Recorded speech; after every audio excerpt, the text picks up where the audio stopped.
Le ministère des Ressources hydrauliques a piloté la réforme de la loi.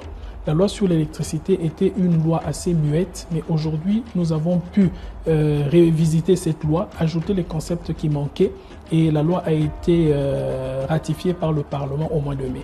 Ça, c'est une action fondamentale parce que nous allons mettre en place un cadre juridique assez conséquent.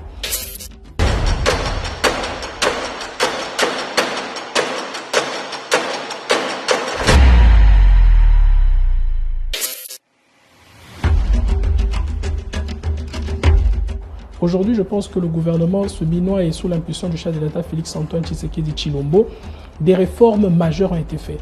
Nous avons pu mettre en place un programme national d'énergie qu'on appelle le compact énergétique qui vise à accroître le taux d'électricité de 20 à 60% d'ici 5 ans. Et ce programme dénommé le compact énergétique qui a 5 piliers, un pilier de renforcement d'infrastructures, un pilier d'intégration régionale, un pilier de développement d'énergie décentralisée, un pilier de renforcement du secteur privé et un pilier de réforme et de renforcement de l'entreprise publique qui est la SNEL. Du point de vue hydraulique, nous avons travaillé sur certains réseaux d'adduction d'eau, notamment à Kinshasa. Nous avons pratiquement avancé avec le deuxième module de l'usine d'Ozone. Il y a eu beaucoup d'actions sur lesquelles nous nous sommes tenus à ce que dans ce délai, ça soit réalisé. Nous sommes en train de faire un programme actuellement pour pouvoir autonomiser les usines de production d'eau où chaque usine sera autonome énergétiquement pour que quand il y a coupure d'électricité, que ça n'affecte pas aussi la consommation en eau. Et ça, ce sont des programmes que nous sommes en train de monter avec les provinces autant que le pouvoir central. Le secteur de l'eau et le secteur de l'électricité, ce sont des secteurs qui nécessitent la mobilisation des capitaux. Et pour avoir cette mobilisation des capitaux, il faut d'abord présenter des études qui peuvent être soutenues pour défendre la bancabilité de ce projet-là. Alors, nous nous sommes formalisés d'abord à pouvoir présenter des études qui tiennent, ce qui était une étape. Nous avons eu la garantie de financement. Je pense que nous allons maintenant procéder à cet investissement. Mais la bonne nouvelle, c'est que nous avons eu des levées de fonds et que d'ici 2026, puisque 2025, nous avons mobilisé les fonds et nous les avons obtenus. Et je pense qu'à partir de l'année prochaine, on va passer à la phase de la construction.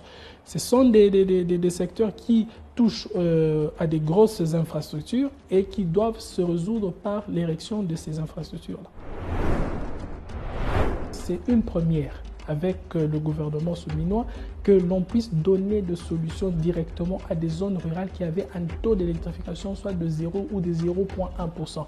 Notamment le territoire de Inongo, à Selengue.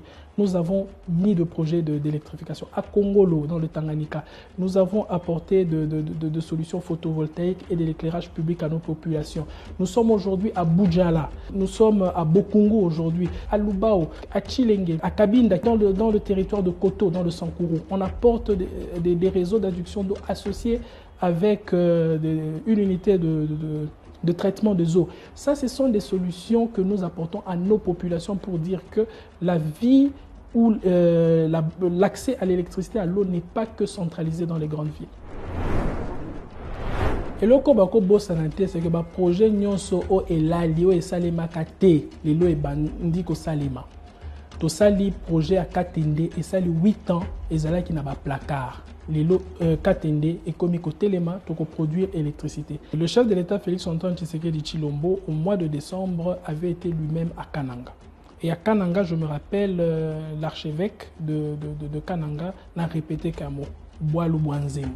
C'est resté même gravé en moi qu'il y a un problème d'électricité pour partir du sens que j'ai compris de cela. Et nous avions pris l'engagement. Et tout de suite, le chef de l'État avait donné des instructions que nous devrions résoudre ce problème. Nous nous sommes mis au pas, l'État congolais a levé des fonds et aujourd'hui, nous sommes en train de nous déployer et les chantiers sont ouverts. Na Inga, ezaki na ba groupe O et banda ko sala te. Et l'autre misala et bandi 178 MW na Inga, 65 MW na Inga 1. On a une solution au esalemi dans une courte durée.